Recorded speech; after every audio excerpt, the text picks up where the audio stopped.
Hello दोस्तों, नमस्कार। Amit academy for civil services में आप सभी का स्वागत है। दोस्तों, इस वीडियो में हम यूपी पीसीएस और आरओ प्रारंभिक परीक्षा के लिए प्राचीन भारत का इतिहास में उत्तर वैदिक काल के बारे में पढ़ेंगे। इसके पहले हमने पढ़ा था ऋग्वैदिक काल, 1500 से लेकर के 1000 ईसा पूर्व तक का समय था। उत्तर वैदिक काल कहते हैं 1000 ईसा पूर्व से लेकर के 600 ईसा पूर्व तक का समय। लगभग माना जाता है यह सभ्यता लौहयुगीन थी और ग्रामीण थी। उत्तर वैदिक काल इसे हम कहते हैं 1000 ईसा पूर्व से लेकर के 600 ईसा पूर्व तक के समय ऐसे ग्रंथों की रचना हुई जैसे अन्य तीनों वेद, सामवेद, यजुर्वेद और अथर्ववेद, ब्राह्मण, आरण्यक और उपनिषद, इन सभी ग्रंथों की रचना होती है और यही सभी ग्रंथ इस समय के इतिहास को जानने के स्रोत हैं, तो कहा जाता है उत्तर वैदिक काल। उत्तर वैदिक काल में ऋग्वेद के अलावा सामवेद, यजुर्वेद और अथर्ववेद, इन्हें कहा जाता है वेद त्रयी, इनकी रचना हुई। वेदों को समझने के लिए ब्राह्मण कहा जाता था, ब्राह्मण ग्रंथ, ब्राह्मण ग्रंथों की रचना हुई। फिर आरण्यक, आरण्यक इसे इसलिए कहा गया क्योंकि इसे जंगल में पढ़ा जाता था। अरण्य का अर्थ होता है जंगल। और उपनिषद, उपनिषद आखिरी समय में रचे गए, यही इनका क्रम भी है। वेदों के बाद ब्राह्मण संहिताएं, आरण्यक और उपनिषद। इन ग्रंथों में प्राचीन भारत का इतिहास, इस काल का इतिहास हम जानते हैं। तो इस समय क्या होता था, ऋग्वैदिक काल में हमने पढ़ा कि इस संस्कृति के लोग आर्य कहे जाते थे। जिन्होंने इसकी रचना की ऋग्वेद की, उन्होंने खुद को आर्य कहा, यानी श्रेष्ठ व्यक्ति, उत्तम व्यक्ति। उत्तर भारत में इन्हें आर्यावर्त इन्होंने कहा क्षेत्र को, मध्य भारत को मध्य देश कहा और दक्षिण भारत को दक्षिणापथ। कहा जाता है कि इनका भौगोलिक विस्तार उत्तर वैदिक काल में काफी अधिक हुआ। शतपथ ब्राह्मण में लिखा है, जैसे ये ब्राह्मण ग्रंथ है तो ये शतपथ ब्राह्मण, कि इन्होंने गंगा के मैदानों के पूर्व तक विस्तार किया था आर्यों ने। ये पूर्व तक।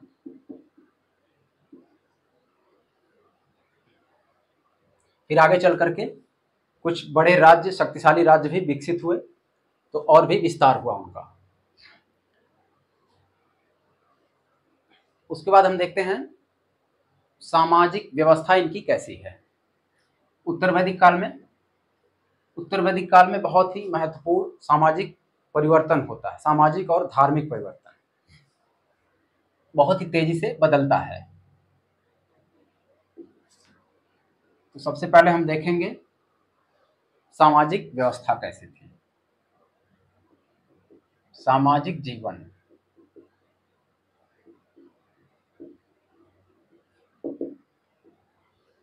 सामाजिक जीवन, इसमें उत्तर वैदिक काल में वर्ण व्यवस्था कहा जाता है कि जन्म आधारित मान्यता प्राप्त हुई इसको। यानी ऋग्वैदिक काल में वर्ण व्यवस्था व्यवसाय के आधार पर थी, इतनी कठोर नहीं थी। आगे चल करके ये उत्तर वैदिक काल में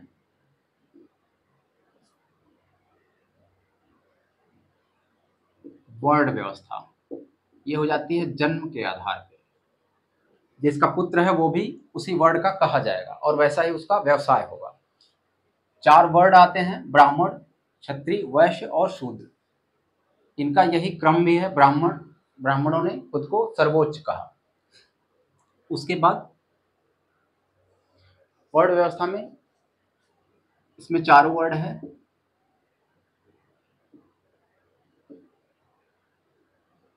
ब्राह्मण, वैश्य, ब्राह्मण क्षत्रिय दूसरे नंबर पे, वैश्य और शूद्र। शूद्र को सबसे निम्न कोटि का समझा गया और इनके कार्य निर्धारित कर दिए गए। ब्राह्मणों का कार्य था यज्ञ और अनुष्ठान करवाना, कर्मकांड आदि बहुत बढ़ गया था उत्तर वैदिक काल में। क्षत्रियों का कार्य था, यहाँ से इनसे ही राजा होते थे।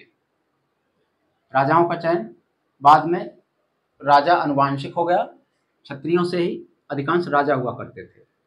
वैश्यों का काम था व्यापार करना, सबका भरण पोषण करना, और आगे चल करके ये कृषि भी करने लगे, कृषि और व्यापार हो गया। शूद्रों का कार्य था अन्य तीनों वर्णों की सेवा करना। ये इन्हें निर्धारित किया गया वर्ण व्यवस्था के अनुसार। तो जन्म आधारित हो जाती है उत्तर वैदिक काल में। कहा जाता है कि इन तीनों वर्णों को इनका उपनयन संस्कार होता था। उपनयन जिसे कहा जाता था यज्ञोपवीत, यानी एक पवित्र धागा धारण करते थे। इन तीनों को अधिकार था, अंतिम वर्ण को इसका अधिकार नहीं मिला था।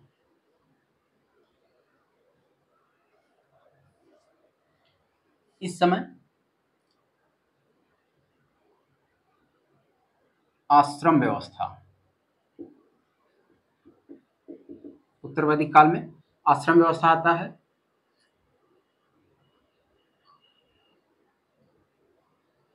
लगभग यहाँ 3 स्पष्ट आश्रम का उल्लेख मिलता है। आगे चल करके 4 आश्रम होते हैं। उसके बाद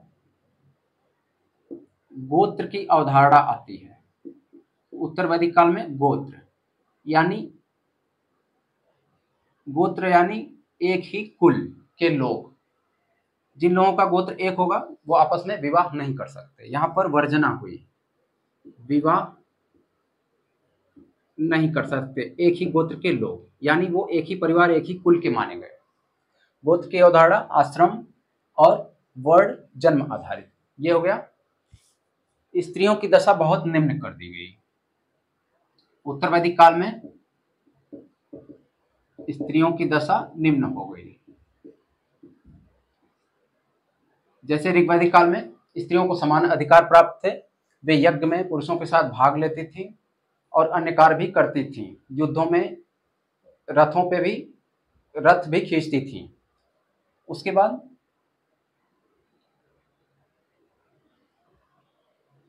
यहाँ पर स्त्रियों की दशा निम्न हो जाती है। इन्हें पुरुषों के अधीनस्थ समझा जाता है।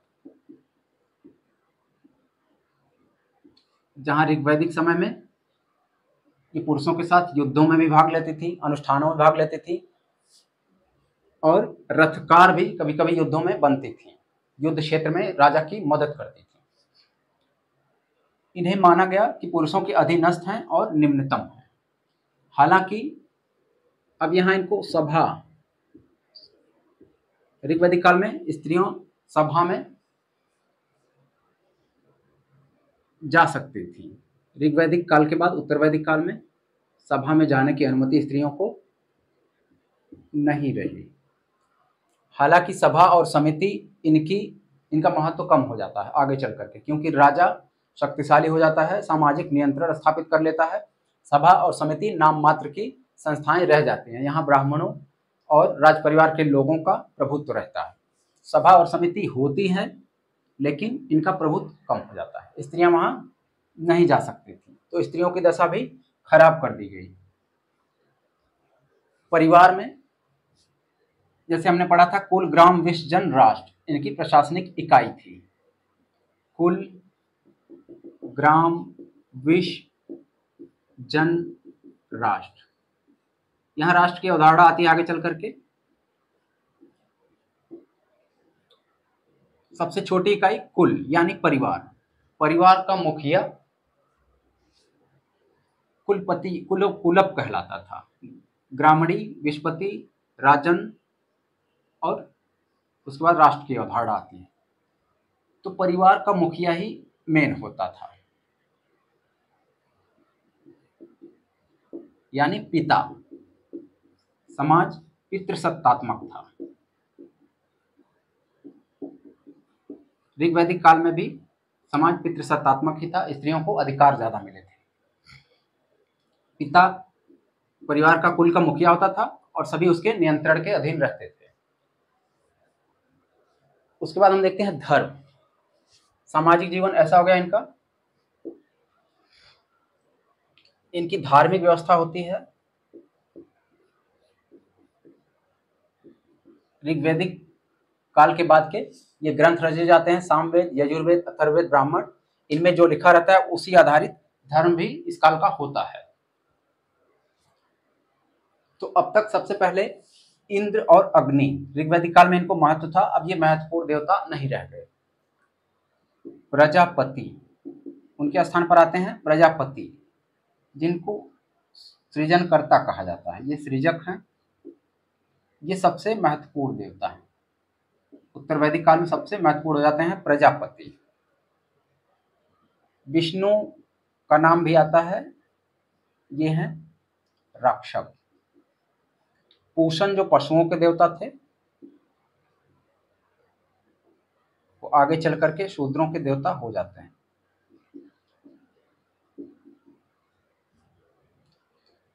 इस प्रकार देवताओं का भी महत्व घटा बढ़ा।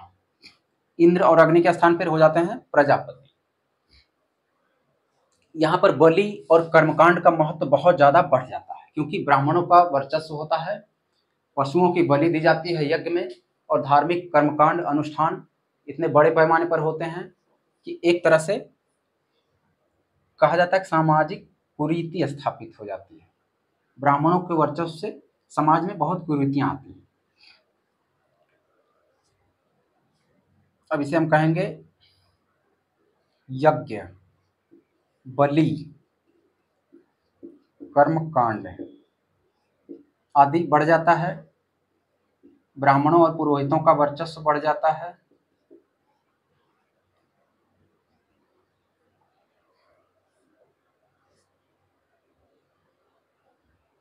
यज्ञ कराने पर, यज्ञ, बलि आदि कर्मकांड के द्वारा पुरोहित को, ब्राह्मणों को बहुत ही ज्यादा उपहार मिलते थे बड़े पैमाने पर। सोना, चांदी, दास, दास दासी और घोड़े,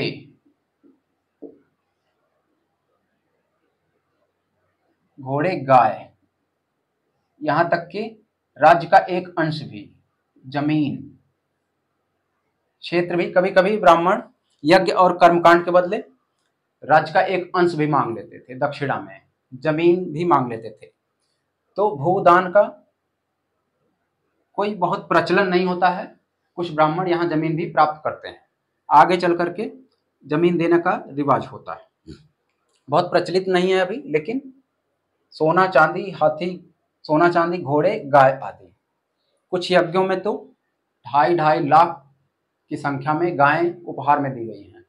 अगर उनके 1,000 भी दाम हो तो वो लगभग 250 करोड़ से भी ज्यादा के हो जाएंगे।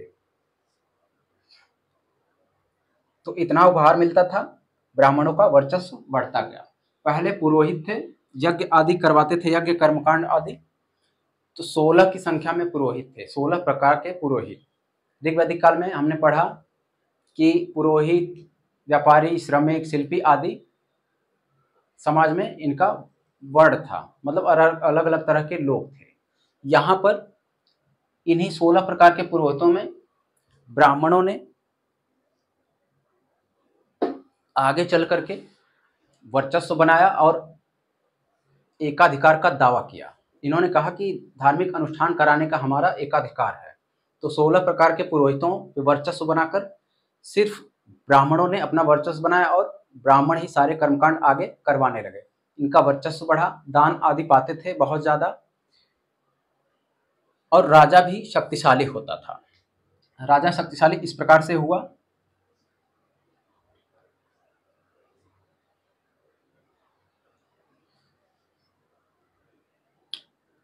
जैसे यहाँ वर्ण आधारित व्यवस्था हो गई थी। ब्राह्मण का कार्य था, इसने वर्चस्व बना लिया 16 पुरोहितों में, मात्र एक यही रह गया। उसके बाद इसका कार्य था यज्ञ करना कराना, क्षत्रिय होता था राजा, तो राजा से ये दान लेता था। राजा आगे चल करके हमने पढ़ा ऋग्वैदिक काल में कि राजा को कोई बहुत अधिकार नहीं थे, लेकिन यहाँ पर राजा सुख सुविधाएं पाने लगता है। एक है लोहा। लोहे ने इस काल में इतना परिवर्तन किया इस समाज में, क्रांतिकारी परिवर्तन। लोहे की वजह से जंगलों को काटा गया, लोहे की कुल्हाड़ियों की वजह से जंगलों को काटकर अब राजाओं का काम हो गया क्षेत्र विस्तार करना। तो लोहे से एक तो हथियार मिले लड़ाई के लिए, युद्ध का महत्व बढ़ा। अब तक युद्ध होता था गायों मवेशियों के लिए, अब युद्ध होने लगा क्षेत्र कब्जाने के लिए, जमीन का कब्जा, क्योंकि जंगलों को काट करके हम लोहे की कुल्हाड़ियों आदि से खेत बनाएंगे और उन जंगलों से लकड़ियां भी मिलती थी। तो उन लकड़ियों की वजह से बहुत सारे शिल्प भी विकसित हुए। जैसे इस काल में लोग रथ बनाने लगे, तो एक शिल्पी आता है इन वर्णों के अलावा, ब्राह्मण क्षत्रिय वैश्य शूद्र, रथकार। कुछ शिल्पी भी हैं जैसे पत्थर का काम करने वाले, रत्न माणिक्य जौहरी आदि, बहुत सारे उनके तरह तरह के लोग हैं। यहाँ पर रथकार सबसे श्रेष्ठ शिल्पी माना जाता है। लोहे की कुल्हाड़ियों से माना गया कि जंगलों को साफ किया गया, उनसे खेत बनाए गए। और अब तक समाज कबीलाई समाज रहता था, घूमता था, पशु चारण करता था, उनका पशुपालन पशुचारण मुख्य काम था। उत्तर वैदिक काल में पशुपालन गौड़ कार्य हो जाता है और यहाँ खेती मुख्य व्यवसाय हो जाता है, क्योंकि लोहा आता है, लोहे से साफ करना जंगलों को, वहां से लकड़ी मिलती है, तो लकड़ियां भी मिलती हैं, यहाँ से आर्थिक व्यवस्था तेज होती है। रथ बनाने वाले आते हैं, तरह तरह के शिल्पी आते हैं, जंगलों से घोड़े पकड़े जाते हैं और आगे चलकर हाथियों को भी पालतू बनाया जाता है। और उससे बड़े बड़े साम्राज्य में मगध जैसा साम्राज्य कहा जाता था, उनके पास बहुत सी हाथियां होती थी। तो ये सब मिलता है, तो राजा की शक्ति इस प्रकार से बढ़ती जाती है। लकड़ी मिलती है, क्षेत्र बढ़ता है, लोहे के औजार मिलते हैं। हालांकि कृषि कार्य में बहुत सारे लोहे के उपकरण नहीं पाए गए हैं, क्योंकि गंगा की घाटी में यहाँ पर मिट्टी इतनी मुलायम है कि इन्होंने इतने उन्नत लकड़ी के हल बना रखे थे कि उसी से जुताई का कार्य किया जाता था। और बैल माना जाता है कि 24 तक की संख्या में बैलों की जुताई की जाती थी, ये इतने निपुण थे। तो लगभग लकड़ी के हल से खेती की जाती थी। लोहे के कुछ उपकरण थे और लोहे का प्रयोग लगभग 1000 ईसा पूर्व में आकर के उत्तर प्रदेश के कुछ भागों में होने लगा था। लगभग 800 ईसा पूर्व में ही माना जाता है। आगे चल करके ये पंजाब, राजस्थान, मध्य प्रदेश आदि में लोहे से संबंधित औजार और इनके अनेक शिल्प जाकर के फैले। लोहे की वजह से लकड़ी आती है, लकड़ी की वजह से बहुत सारे इनके भव्य लकड़ियों के महल आगे चल करके बनाए जाते हैं। इनके घर बहुत ही सामान्य होते हैं, कच्ची ईंटें मिली हैं हस्तिनापुर में। ये सब बातें हैं। जैसे हड़प्पा सभ्यता में हमने पढ़ा कि उनके घर भव्य होते थे, छोटे ही होते थे, बड़े भी होते थे। इन्होंने ज्यादातर कच्ची ईंटों का प्रयोग किया है और घर साधारण होते थे। ग्रामीण सभ्यता थी, तो लोहा के आने से एक तो खेती होने लगी, तेजी से जंगलों को साफ करना, अस्थाई खेती, और लोहे के उपकरण, युद्ध का महत्व बढ़ गया। अब युद्ध अधिक घातक होने लगे। आगे चलकर कौरवों और पांडवों का युद्ध, इसका वर्णन मिलता है। रामायण और महाभारत इसी काल में रचे जाते हैं। रामायण और महाभारत दो महाकाव्य इसी काल में रचे गए थे, जिसमें कौरव पांडवों का युद्ध होता है। युद्ध ये अधिक घातक हो जाता है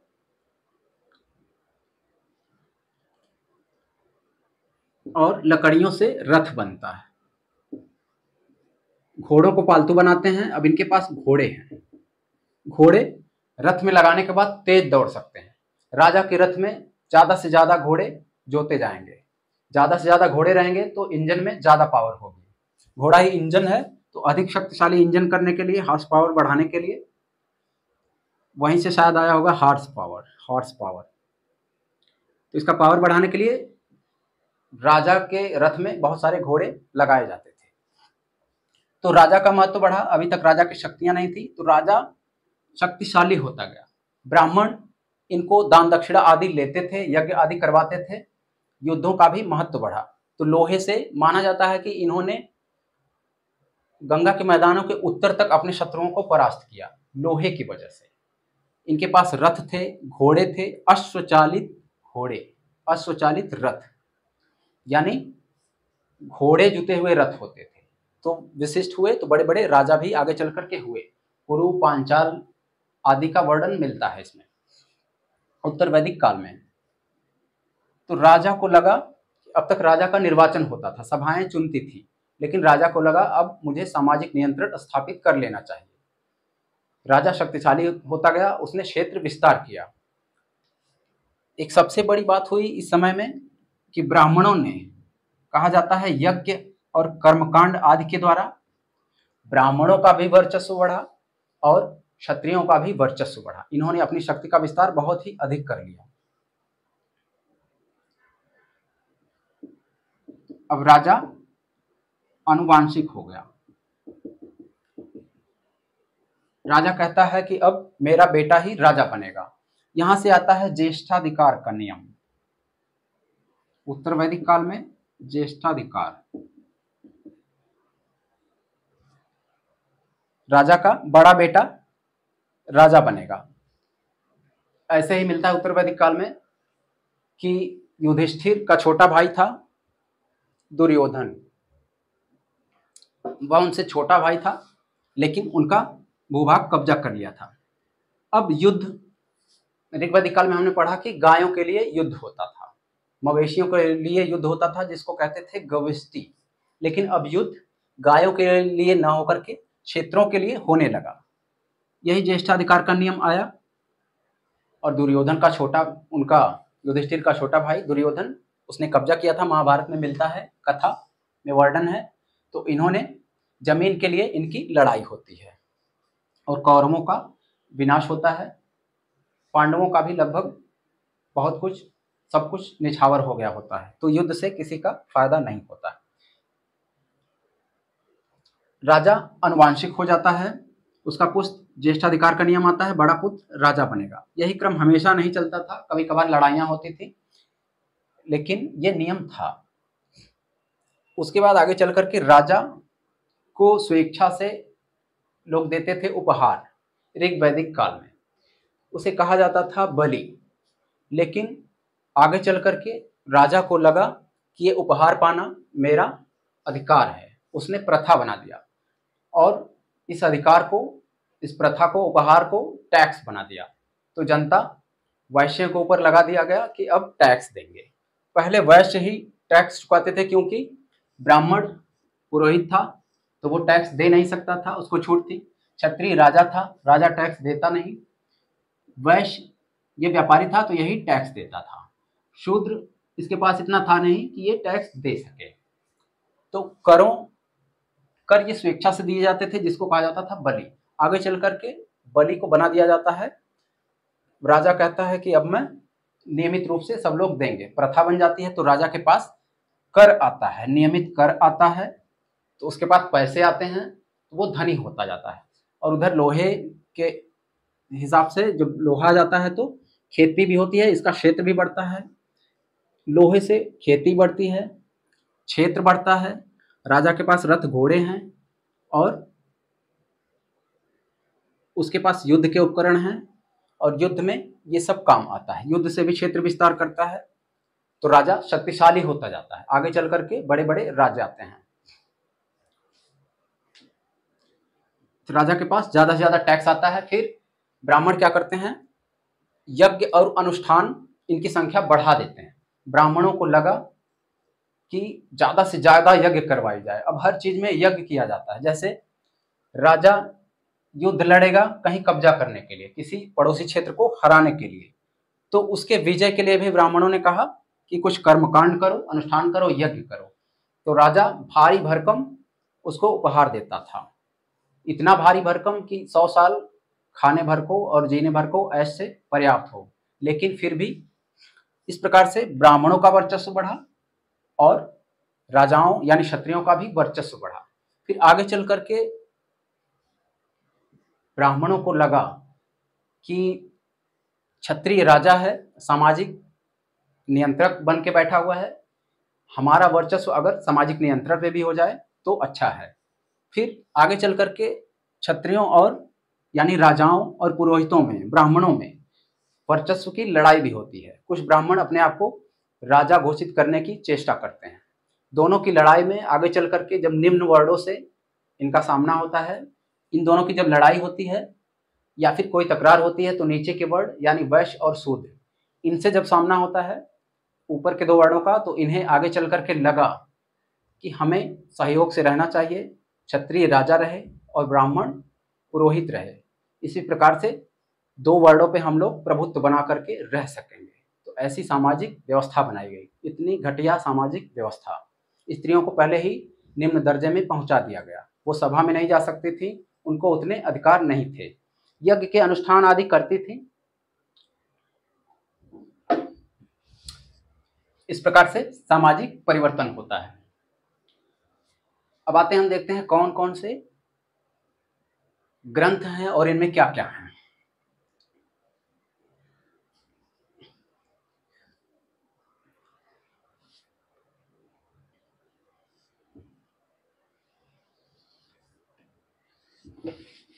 धर्म के साथ हमने राजनीतिक व्यवस्था भी देखा कि राजा ने खुद को अनुवांशिक बना लिया। धर्म और राजनीति एक साथ, धर्म आधारित राजनीति। उन्हीं ग्रंथों के आधार पर कुछ राजाओं ने धर्म को स्थापित करने का प्रयास किया। उन्हीं ग्रंथों के आधार पर राज्य को उसी आधार पर चलाने का प्रयास किया। तो सामाजिक विखंडन होता था, समाज में तकरार होता था। राजा आनुवांशिक हो गया और ज्येष्ठाधिकार का नियम आया। ज्येष्ठाधिकार और नियमित कर, राजा को नियमित कर मिलने लगे। युद्ध होता था अब बड़े पैमाने पर, क्षेत्र के लिए सबसे महत्वपूर्ण।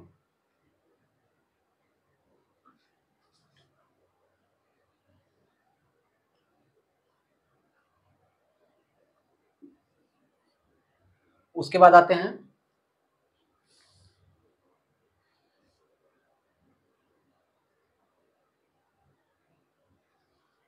ग्रंथों की सूची। सबसे पहले सामवेद। सामवेद, इनमें क्या क्या है, इस काल में क्या क्या होता था। सामवेद को कहा जाता है भारतीय संगीत का जनक, संगीतमय स्त्रोत, संगीतमय स्त्रोत। इनके ब्राह्मण हैं, जैसे हमने पढ़ा कि सभी वेदों के ब्राह्मण थे। मंत्रों आदि की व्याख्या के लिए ब्राह्मण पंचविश और खडविश।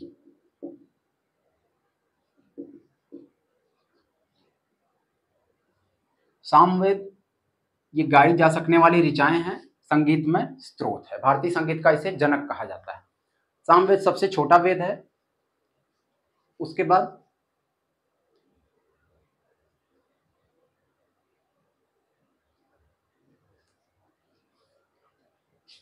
सामवेद के बाद यजुर्वेद। यजुर्वेद में है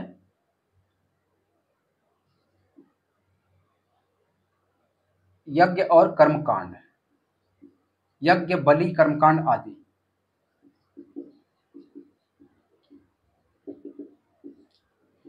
यजुर्वेद में दो तरह के ब्राह्मण हैं, इसके दो उपवेद हैं। यजुर्वेद को कहा जाता है मंत्रों का संग्रह। यजुर्वेद के दो उपवेद हैं, कृष्ण यजुर्वेद और शुक्ल यजुर्वेद। तो दोनों के एक एक ब्राह्मण हम देखते हैं। शुक्ल यजुर्वेद का ब्राह्मण है शतपथ, शतपथ ब्राह्मण।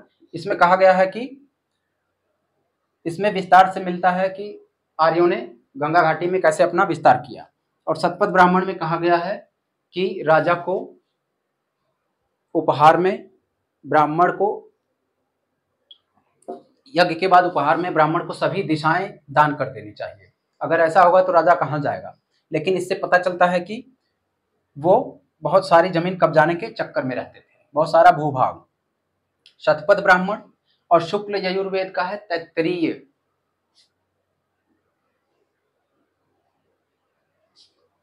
शुक्ल का है शतपथ और कृष्ण का है तैत्तरीय। ये उल्टा हो गया, कृष्ण का हो जाएगा तैत्तरीय। ये दोनों ब्राह्मण ग्रंथ हो गए। यजुर्वेद के बाद अब आते हैं अथर्ववेद। अथर्व इसे कहते हैं तंत्र मंत्र, जादू टोना आदि इससे संबंधित है। ये अथर्ववेद। अथर्ववेद में इसका ब्राह्मण है गोपथ ब्राह्मण। इसे समझने के लिए ब्राह्मण होते थे तो हो जाएगा गोपथ ब्राह्मण। अथर्ववेद में कहा गया है सभा और समिति, प्रजापति की दो पुत्रियां। प्रजापति श्रेष्ठ देवता हो गए, प्रजापति की दो पुत्रियां। अथर्ववेद में ही सबसे पहले अयोध्या का उल्लेख मिलता है, अयोध्या का भी उल्लेख है। अथर्ववेद के बाद रामायण और महाभारत तो इस काल में रचे ही गए थे। हस्तिनापुर से कच्ची ईंटें मिली हैं, अतरंजी खेड़ा से। कहा जाता है कि इस समय अतरंजी खेड़ा जहां से मिला था लौह उपकरण,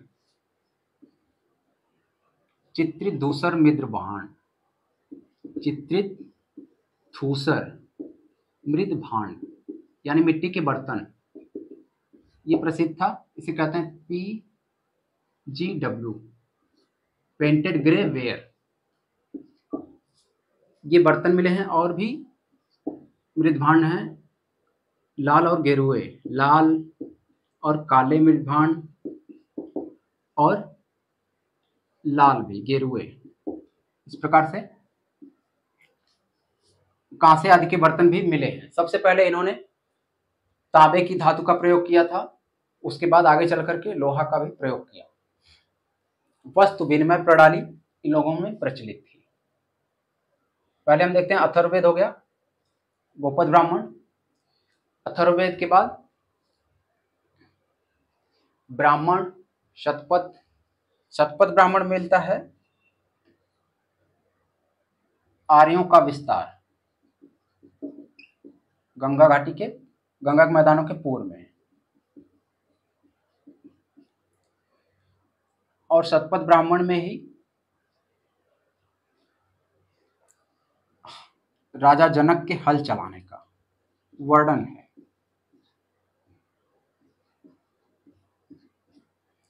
ये हो गया।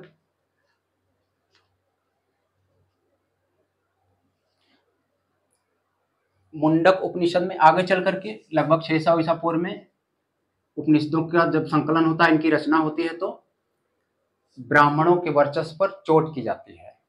तो आगे चलकर इनमें धर्म को कहा जाता है कि व्यावहारिक धर्म अपनाना चाहिए, यानी लोग व्यावहारिक तार्किक चिंतन, यानी यज्ञ बलि आदि का विरोध किया जाता है उपनिषदों में। मुंडकोपनिषद में ही कहा गया है कि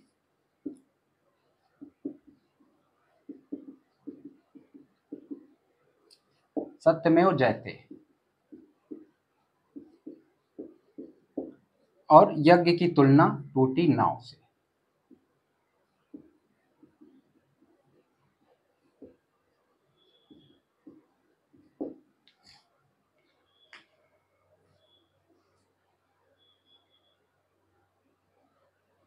कृषि ये लोग करते थे, खेती में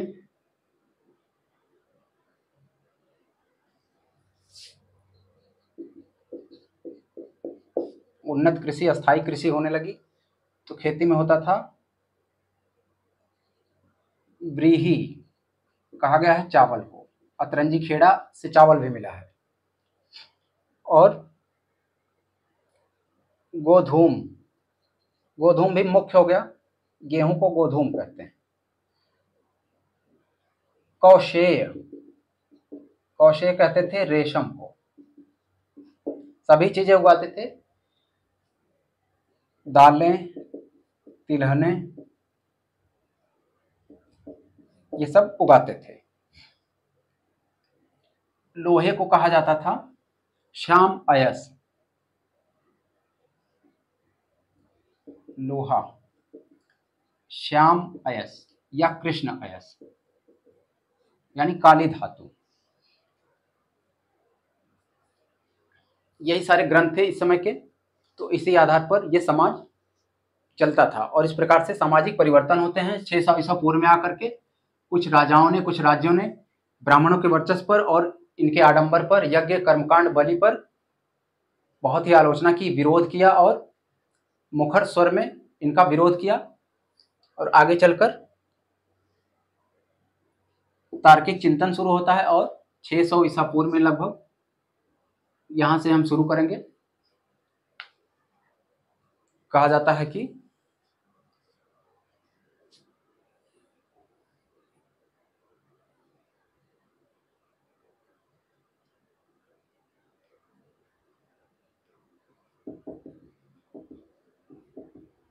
छह सौ ईसा पूर्व में बहुत सारे चिंतक आते हैं और इन कर्म कांडों के अलावा उन्हें लगता है कि ईश्वर के लिए कुछ शोध करते हैं और अपने अपने तरीके को अपनाते हैं। और उन्होंने समाज को, जनता को बताया कि इस प्रकार से जीना चाहिए। तो आगे चल करके हम बौद्ध और जैन धर्म में 600 ईसा पूर्व के बाद, उसके बाद का समय पढ़ेंगे। दोस्तों, आपको वीडियो अच्छा लगा हो तो लाइक करें और हमारे चैनल पर नए हैं और भी सब्सक्राइब नहीं किया है तो प्लीज़ सब्सक्राइब करें। धन्यवाद।